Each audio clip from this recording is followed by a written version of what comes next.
ci li nga xamante ne war nañ ko amal tey di point de presse ak démarche bu Macky Sall démarche boo xamante ni volonté de clarification moo ko jiital wala sax lan la manœuvre dilatoire la loo ko jàpp. Pamada dëgg-dëgg Macky mooy Madiambal mooy Macky. non waay. waaw c'est par rapport ak li nga xam ne mooy dossier bi nu ko avocat yi bëgg a engagé. parce que dossier Madiambal y a rien parce que Madiambal déggloo guñ ko. xamul luñ ko war a toppee niveau nombre d'infractions yi lan ak lan la. mu engagé ay avocat ci presse bi rek la dégg. waaw pour ñu mën a le combat. donc yow balaa ngaa xam lu ñu la war a toppee faw nga jàkkaarloog ñu la war a topp.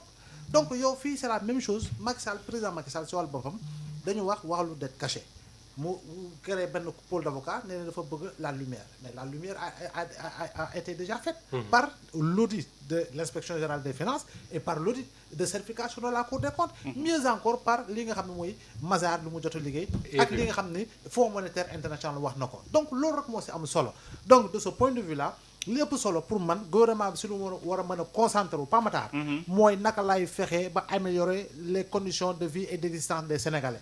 naka lay fexe ba ndaw ñi c'est-à-dire may wax ak ñoom ñu may dégg may communiquer ak ñoom périodiquement si li nga xam ni moom lay tabax pour ndawu Sénégal am liggéey sama orientation. mooy naka lay fexe ba jigéenu Sénégal di ma dégg may waxtaan ak ñoom pour ñu xam ne ay financement mi ngi ñëw pour véritablement ñu war a mën a développer ay projets Pamatar waxtu ji mooy périodiquement may wax ak sénégalais yi pour wax leen ban visage laa bëggal Ndakaaru ban visage laa bëggal Kédougou ban visage laa bëggal Louga pôle territoire yi fan la toll c'est ça l'axe de communication li nga xam ne mooy jafe-jafe yu ñuy dund comment réduire le déficit ñi ngi si comment réduire li nga xam ni moo jëm si wàllu dette bi ak lan la ñu war a fay naka la ñu koy fayee je crois bien que foofu la ñu war a tourner l'axe de communication que véritablement war a mën a perdre encore ay vitamines ay calories si li nga xam ne mooy soxal ay Olivier Sour ak ay ñoom Brigitte Bardot ak ñoom Edith Piaf donc je pense que il faut quand même que il faut savoir raison garder Pamatar pays bi fu mu toll nii moom def na fi 12 ans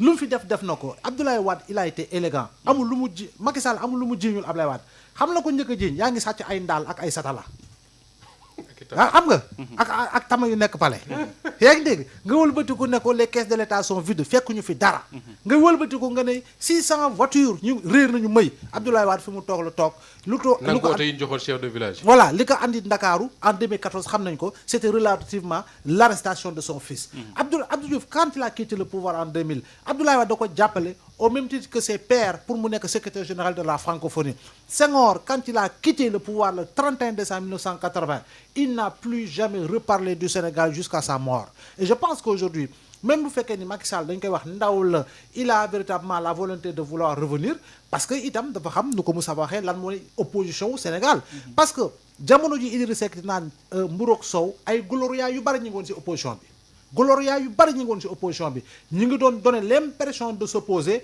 alors que ñu ngi doon gisante ak Macky Sall ñu ngi doon waxtaan ak Macky Sall tey ji ni boo xoolee retournement de situation par rapport au fait que ñoom ñi ngi jàppale ñi nga xam ne ñi ngi leen di traduire normalement pour reddition de compte wala ñu ngi leen di toppee pour reddition de compte gis nga nu ñu leen di jàppale te alors qu'il y a quelque temps c'est eux qui dénonçaient la malgouvernance des soupçons de détournement de deniers publics etc. donc on est dans le dilatoire on est dans le contournement de la communication si li nga xam ne mooy importance fi ñu ko war a teg wax si li nga xam ne mooy Macky il est sur la sellette il continuera d'être sur la sellette tant qu'on continuera de parler de lui si l'affaire là je parle de l'État bien entendu du gouvernement bien entendu il sera sur la sellette gis nga l'axe de communication mooy lan les ministres du gouvernement là suba pencoo am na nañu ñëw pencoo yaa ngi dégg les directeurs ils sont là nañuy ñëw ci émission yi pour parler véritablement des programmes yi nga xam ne moo soxal l'avenir du Sénégal dans des débats yoo xam ne véritablement argument contre argument la contradiction jib fa ñu Sénégalais yi xam dëgg-dëgg fan la programme bi toll fan la projet bi toll. Abdoulaye dafa am lu Macky Abdoulaye Wade réussiroon je pense que aidé na ko lu bari dans sa façon de gouverner le Sénégal mooy Abdoulaye Wade bi mu jugee ci opposition bi nekk au pouvoir kenn mësu ko dicter l'actualité au Sénégal.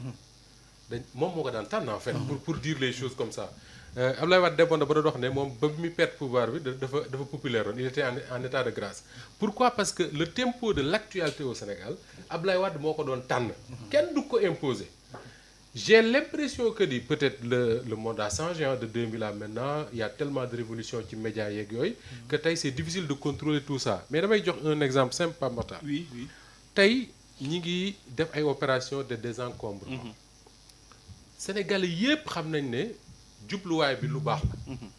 mais ñëpp xam nañ ne dina jur ay jafe-jafe yu baree bari. ci ñi nga xam ne ci mbedd mi lañ nekkoon pour di wut luñ dundalee seen njaboot. entre les deux tey le ministre de l'Intérieur il ne peut que faire son travail mooy li ko loi may mooy na setal mbedd yi mu setal ko. mais tey man je me dis quelque part que la meilleure personne.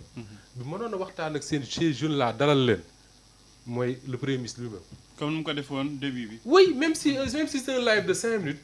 pour parler à ces jeunes là xaw ma day ñëw Liberté 6 xaw ma Colobane xaw ma Kër Massar wala day toog ci bureau def ko pour leur dire le ministre de l'Intérieur est en train de faire le travail qu'on lui a demandé. mais man je vous demande nangam ak nangam ak nangam. Tu rassures des jeunes et tu dictes toi-même l'actualité ak ni mu war a doxee ci réew mi. parce que moom aussi ni ko Ablaye Wade amee woon noonu la ko yàlla may moom Ousmane Sonko. nga bañ ko nga bëgg ko quand su xasee wax c'est lui qui dicte l'actualité. beneen bi mooy Awa Diop dafa wax lu am solo te ma d'accord ak moom loolu c'est vrai Pape Makhtar. oui que man gëw ma ne on peut décider que ni des avocats de Macky Sall qu'ils soient chinois japonais ou français duñ ñëw ci réew mi def conférence de presse. loolu le droit même moo leen ko may la liberté moo leen may ñu ñëw def seen conférence de presse. mais da ngay comprendre une chose. mooy conférence de presse pour parler d'un dossier judiciaire du tout. dañuy ñëw dans un premier temps ils mettent dans la tête des journalistes que ni ñun kat bëggoon nañu saal mais hôtel yi nanguwuñ ñu koo jox par crainte de xaw ma kanakaan ban crainte ce qu'ils veulent simplement mooy faire de l'actualité c'est-à-dire que montrer que ni li ñuy def tey ji conférence de presse bi dafa am solo trop moo tax bi ñu ko bëggee def ci hôtel dañ leen kaa bañal. kon loolu du dëgg. non je dis pas que du dëgg. mais je dis simplement qu'ils font de la com. c'est pas Matar xam yaa ma gën a xam Dakar yaa ma gën a xam les hôtels de Dakar. Dakar y a tellement d'hôtels yoo xam ne tey boo fa demee ñu jox la salle. bien sûr y a aucun problème pour ça. je ne pense pas que ça soit un problème. Macky Sall sax këram gi ci Mermoz mën na koo joxe def conférence mais il fallait joxe cette information là pour créer un événement autour de ce qu'ils vont faire tey et qui ni ko Awa Diop Ndiaye waxee n'est pas du tout un événement maintenant. foofu laa d'accord ak Awa trop mooy la réponse n'est pas une question de droit. Il ne s'agira pas de venir wala demander au ministre des Finances wala je ne sais pas quel ministre pour qu'il dise que ni oui du ma joxe di ndax non la réponse elle est politique. C'est l'appareil politique bi nga xam ne moom moo nekk au pouvoir quand je dis l'appareil politique bi nga xam ne moo nekk au pouvoir mooy le PASTEF et ses alliés. ñoom ñoo indi une réponse politique à tout cela et puis Pape Makhtar qu'on ferme la page jublu ci les urgences de l'heure yi nga xam ne moom la ayoo doon wax sax. waaw merci Moustapha ñu dem sax ci deuxième point bi Ayoba Faye muy mbirum désencombrement yi Walfadjri xëy sax def ci une am chasser le